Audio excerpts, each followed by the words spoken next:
So what's up everyone, this is me Satyan Sharma. In this video we will discuss best mathematics books for JEE Mains and JEE Advance. मैंने already एक video बनाया था जिसमें मैंने बताया था books that I have used during my JEE Advance preparation.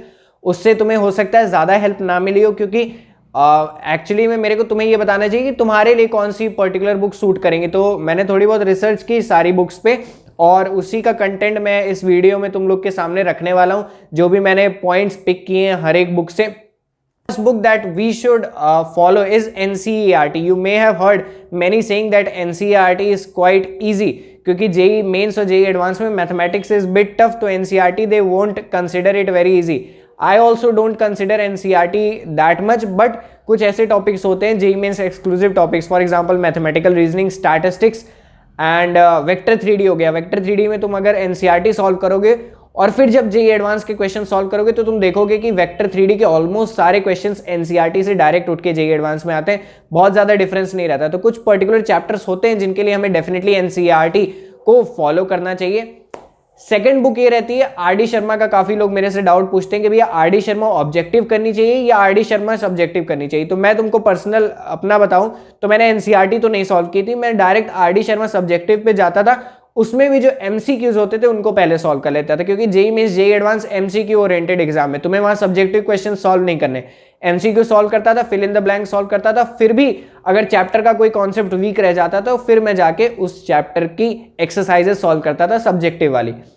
RD. Sharma objective का benefit क्या है, ऑब्जेक्टिव की बात कर रहा हूं मैं, उसमें वैरायटी ऑफ क्वेश्चंस बहुत ज्यादा है. थोड़ी एग्जॉस्टिव बुक है, तुम्हें लगेगा स्टार्टिंग में काफी ज्यादा क्वेश्चंस है. ऑलमोस्ट हर एक चैप्टर कवर किया है, लॉग चैप्टर से लेके डेफिनेट इंटीग्रेशन, सारे बेसिक्स लेके एडवांस लेवल तक जितने चैप्टर्स होते हैं वो सारे आर.डी. शर्मा ऑब्जेक्टिव में कवर किए हैं. लेकिन एक जो ड्रॉबैक मेरे को लगा वो ये लगा कि हो सकता है तुम्हें पहला ही क्वेश्चन ईजी मिल जाए, हो सकता है तुम्हें किसी पर्टिकुलर चैप्टर में पहला क्वेश्चन बहुत टफ भी मिल जाए. तो आर.डी. शर्मा ऑब्जेक्टिव का ये ड्रॉबैक है. सब्जेक्टिव तुम कर सकते हो, लेकिन मैं रिकमेंड करूंगा कि सिर्फ उसके जो बैक MCQs रहते हैं वो करना है, क्योंकि उसमें NCERT से भी क्वेश्चंस रहते हैं, एग्जाम्पलर से भी क्वेश्चन रहते हैं, और इनफैक्ट जो IIT जेईई सब्जेक्टिव होता था उससे 2 से 3 क्वेश्चन जरूर रहते हैं.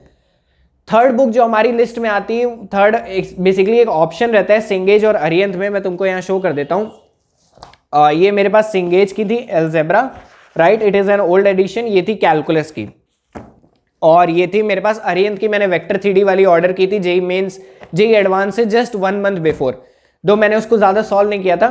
मैंने सिंगेज को ज्यादा सॉल्व किया. तो सिंगेज का मैं बताऊं, क्योंकि अगर एक सेल्फ स्टडी गाय हो, अगर कोचिंग जा रहे हो तब तो मैं ये रिकमेंड करूंगा कि आर.डी. शर्मा वगैरह NCERT सॉल्व करो, थोड़ा बेसिक स्ट्रॉन्ग करो, उसके बाद कोचिंग के मटेरियल पे आ जाओ. क्योंकि कोचिंग में क्या होता है, सारी बुक से टीचर्स आर एक्सपर्ट्स, तो उन्होंने सारी बुक पढ़ी होती है, उनसे जो भी अच्छे क्वेश्चन होते हैं वो दे देते हैं. लेकिन अगर एक सेल्फ स्टडी स्टूडेंट हो तो सिंगेज मैंने पर्सनली सॉल्व किया, तो मैं तो वही रेकमेंड करूंगा. क्योंकि सिंगेज में क्या है कि थ्योरी दी हुई है, उसके बाद फिर एग्जांपल्स दिए हुए हैं. उन एग्जांपल्स को सॉल्व करने से कॉन्फिडेंस बढ़ता है, वो कॉन्सेप्ट स्ट्रेंथन होता है अगर तुम एक सेल्फ स्टडी कर रहे हो तो भी.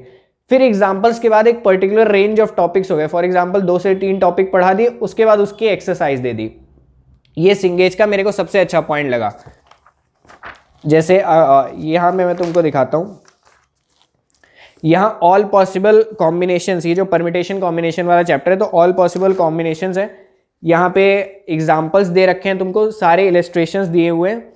फिर ये सेकंड टॉपिक हो गया है, उसके बाद इसके इलस्ट्रेशंस, और फिर यहाँ पे कॉन्सेप्ट एप्लीकेशन एक्सरसाइज तुम्हें मिल रही है. तो ये सिंगेज का मेरे को सबसे अच्छा पॉइंट लगा. और इसके जो फिर बाद में क्वेश्चंस होते हैं, चैप्टर फिनिश होने के बाद जो क्वेश्चंस रहते हैं वो भी अच्छे रहते हैं. सब्जेक्टिव क्वेश्चंस जो होते हैं वो जेई एडवांस लेवल रहते हैं, लेकिन जो ऑब्जेक्टिव क्वेश्चंस हैं वो जेई मेंस के लिए रेलेवेंट है. मैं ये नहीं कहूँगा इररेलेवेंट है, क्योंकि जेई मेंस में तुम भी समझ रहे हो कि मैथमेटिक्स का जो डिफिकल्टी लेवल है वो काफ़ी इंक्रीज हो गया है. तो एक अच्छे लेवल पे प्रैक्टिस करोगे तो ये बेटर रहेगा.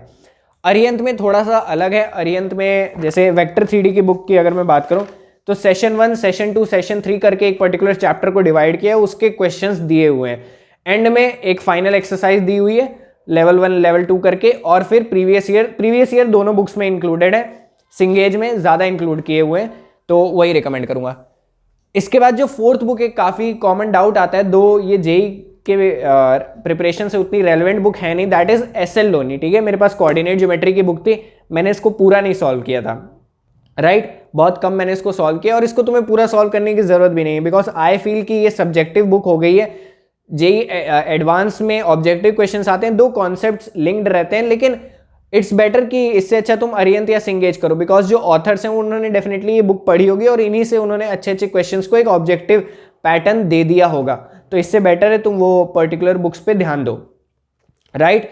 इसके बाद जो एक और बुक आती है वो आती है ए दास गुप्ता की बुक, ठीक है। I haven't solved it, one of my friend solved it, so मैंने उससे फीडबैक लिए, तो उसने ये बताया कि वो भी सब्जेक्टिव बुक है थोड़े उसमें, और वो book specially JEE advanced oriented, अगर जेई मेंस टारगेट है तो उस बुक को सॉल्व करने की कोई भी जरूरत नहीं, तुम सिंगेज तक करो, उससे ऊपर बढ़ने की जरूरत नहीं है। जेई मेंस की मैं बात करूं तो उतना कर भी लोगे तो भी तुम्हारे जेई एडवांस में अच्छे क्वेश्चंस हो जाएंगे, along with if you are solving PYQs, right. A Das Gupta मैंने जैसे बताया थोड़े सब्जेक्टिव क्वेश्चंस हैं, थोड़ा डिफिकल्टी लेवल ज्यादा है, हो सकता है तुम पहले 10 क्वेश्चन सॉल्व करोगे, उसके बाद तुम्हें लगे कि अच्छा बहुत आसान है, सॉल्व करते हैं, फिर आगे के जैसे जैसे क्वेश्चंस करते जाओगे थोड़ा स्ट्रेस हो जाएगा, डीमोटिवेशन हो जाएगा, क्योंकि वो रियली टफ बुक है, right. So that was all about these books. Apart from it, PYQs are a must for all subjects, whether it is mathematics, whether it is physics, whether it is chemistry.